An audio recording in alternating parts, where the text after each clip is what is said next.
Kurang vitamin D adalah problem malnutrisi zaman modern. Kenapa sekarang angka orang yang mengalami kekurangan vitamin D semakin meningkat? Kalau vitamin-vitamin yang lain bisa kita dapatkan dari makanan, harusnya vitamin D juga bisa dong. Terus kemudian, kapan waktu yang terbaik untuk berjemur supaya bisa mendapatkan vitamin D secara maksimal? Hai, nama saya Daniel, saya seorang dokter yang fokus di bidang nutrisi. Pada video kali ini kita akan bahas pertanyaan-pertanyaan tadi. Pertama, seberapa banyak orang yang mengalami kekurangan vitamin D? Dari penelitian epidemiologi yang dilakukan di Jakarta, didapati wanita pasca menopause mengalami kekurangan vitamin D sebanyak 80% populasi. Nah, ada penelitian lain juga yang dilakukan di Bandung pada wanita usia 50 tahun ke atas yang tidak mengalami kekurangan vitamin D cuma 8,3%. Katanya kita negara tropis, harusnya paparan mataharinya lebih lama, lebih banyak, lebih terik. Ya, tidak aneh juga, karena sebenarnya orang kita ini pada takut matahari. Kalau keluar pakai pelindung, pakai payung, pekerjaan-pekerjaan kita juga semakin banyak yang di dalam ruang, polusi juga semakin banyak. Akhirnya kita tidak terkena matahari sebanyak beberapa tahun yang lalu. Sedangkan makanan yang kita sehari-hari makan itu tidak banyak mengandung vitamin D. Why vitamin D itu penting? Kenapa kita butuh vitamin D? Dia berfungsi tidak cuma untuk pertumbuhan tulang dan pertumbuhan gigi, dia juga untuk penyerapan kalsium dari usus. Kalau tanpa kadar vitamin D yang cukup, kalsium yang diserap oleh usus kita itu cuma 10-15%. Fungsi vitamin D bersama dengan kalsium tadi atau vitamin D sendiri ada banyak, seperti mengatur pertumbuhan dan pembelahan sel, supaya pembelahannya tidak berlebihan, supaya pertumbuhannya tidak berlebihan. Jadi itu berperan penting dalam menjaga tubuh supaya nggak kena kanker, terutama pada kanker usus besar. Kemudian menjaga kekuatan otot, menjaga tekanan darah, mengontrol diabetes, meningkatkan daya tahan tubuh seperti yang di video sebelumnya, yang di sini, dan juga dia menjaga supaya nggak gampang kena autoimun. Fungsi lain dia mencegah autisme dan depresi. Fungsi vitamin D itu banyak, cuman dari makanan sedikit. Jadi kita beralih pada sumber yang berikutnya, yaitu sinar matahari. Dulu kita dibilangi sinar matahari terbaik itu sinar matahari pagi. Sekarang kita dibilangi sinar matahari terbaik itu siang. Jadi mana yang benar, pagi atau siang? Well, kita lihat faktanya. Sinar matahari yang membuat tubuh memproduksi vitamin D adalah UVB.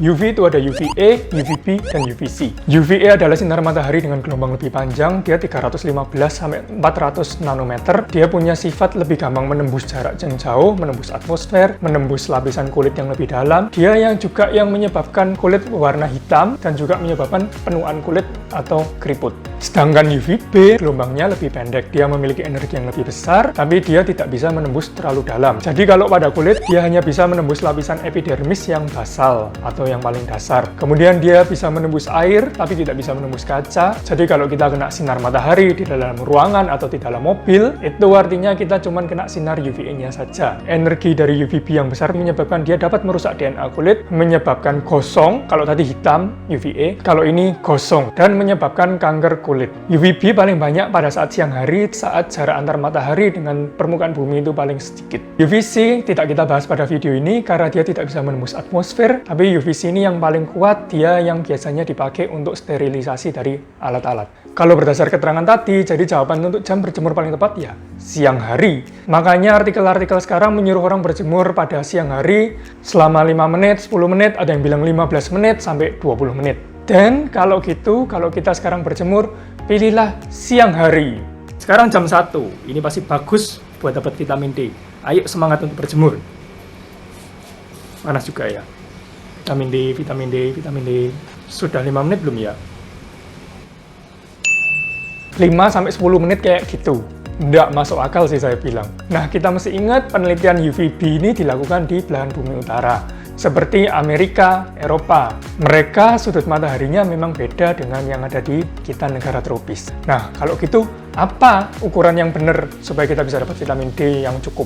Yang menentukan adalah UV index. UV index itu adalah intensitas atau jumlah sinar UV yang sampai ke permukaan bumi. Nah, UV index 3 sudah cukup untuk membuat tubuh kita memproduksi vitamin D. Kita bisa lihat kadar UV index dari situs BMKG. Di jam 8-9, UV index-nya di Indonesia ini sudah lebih dari 3. Sedangkan kalau pada jam 11, jam 12 yang dikatakan jamnya untuk jemur-jemur itu, UV index-nya itu 11. Yaitu kita nggak malah dapat vitamin D, tapi kita juga dikasih bonus kanker sama gosong. Oh no! Kalau kita bingung mesti buka aplikasi, buka website, kita bisa lihat dari sudut matahari.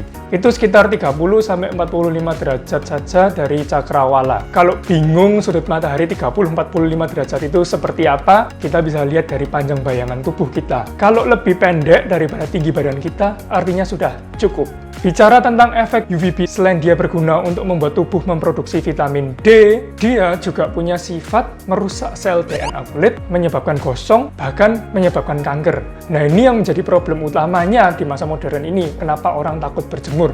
Apalagi kanker kulit di Indonesia itu adalah kanker nomor 3 terbanyak, yang dimana terbanyak didapati pada orang-orang yang bekerja di daerah. Jadi memang kalau kena banyak matahari, kanker dan gosong. Tapi kalau kurang berjemur dengan matahari, tidak dapat vitamin D, padahal manfaat vitamin D tadi juga ada yang anti kanker, dan juga mencegah hipertensi, mencegah diabetes, mencegah autoimun, dan lain sebagainya. Lantas gimana dong? Mana yang dipilih? Mana yang lebih penting supaya bisa dapat titik tengahnya? Kebanyakan penderita kanker kulit adalah orang yang berjemur sampai gosong. Jadi didapati pada pekerja-pekerja outdoor, pada orang yang suka berjemur atau tanning. That's why kalau jemur untuk mendapatkan vitamin D, rule of thumb supaya kita tidak sampai kanker adalah setengah dari waktu yang diperlukan sampai badan kita gosong. Waktunya itu berbeda-beda, tergantung tipe kulit Anda. Kalau Anda memiliki kulit tipe 1, itu berjemurnya 3-5 menit saja, sudah cukup dapat vitamin D. Kalau Anda memiliki kulit tipe 5, itu berjemur 15-20 menit, baru Anda mendapatkan vitamin D. Nah, tipe kulit 1, 2, 3, 4, atau 5 kah Anda bisa diskusikan dengan dokter kulit Anda. Kemudian pastikan ketinggian matahari itu sudah sesuai. Gunakan bayangan Anda tadi. Kalau panjang bayangannya sudah lebih pendek dari tinggi Anda, artinya sinar mataharinya sudah cukup. Yang paling penting bukanlah jam, tetapi UV indeksnya harus di atas 3. DNA kulit itu rusak kan karena paparan matahari terus-terusan, di area yang sama itu terus-terusan. Jadi kalau kita jemur-jemur, jangan di area yang sudah biasa atau sering kena matahari, seperti di lengan, tangan, wajah. Itu harus dilindungi. Kalau bisa, berjemur itu di area yang jarang kena matahari, seperti di punggung, paha, mungkin juga lengan atas. Supaya efektif, area yang mesti terpapar mesti sepertiga dari permukaan tubuh. Nah, kalau cuma sedikit saja, seperti pada tangan, wajah, leher, yang kita terpaparnya sudah lama, tapi produksi vitamin D-nya pun tidak cukup. Kelima, kalau jemur tidak usah tiap hari. 2-3 kali seminggu sudah cukup untuk memberikan vitamin D. Karena tubuh ini produksi vitamin D-nya dari kulitnya kena matahari, mengubah kolesterol jadi vitamin D itu selama 3 hari. Jadi selama 3 hari itu kalau dapat paparan-paparan lebih banyak lagi, tidak bikin apa-apa kalau paparannya sudah cukup. Nah, kalau Anda memilih untuk tidak berjemur dengan alasan apapun, mungkin supaya tidak kosong, treatmentnya itu mahal, pastikan kebutuhan vitamin D Anda tetap terpenuhi. Bisa dari suplemen vitamin D, sekarang ada minimal dari 400 sampai 800 sampai lebih dari itu.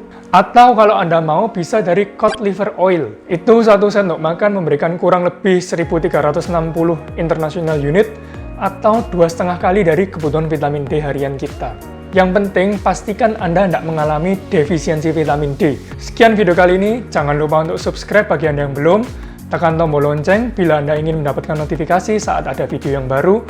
Bila Anda ada pertanyaan atau ada yang ingin dibahas, silakan tuliskan di kolom komentar. Sampai jumpa dan tetap sehat.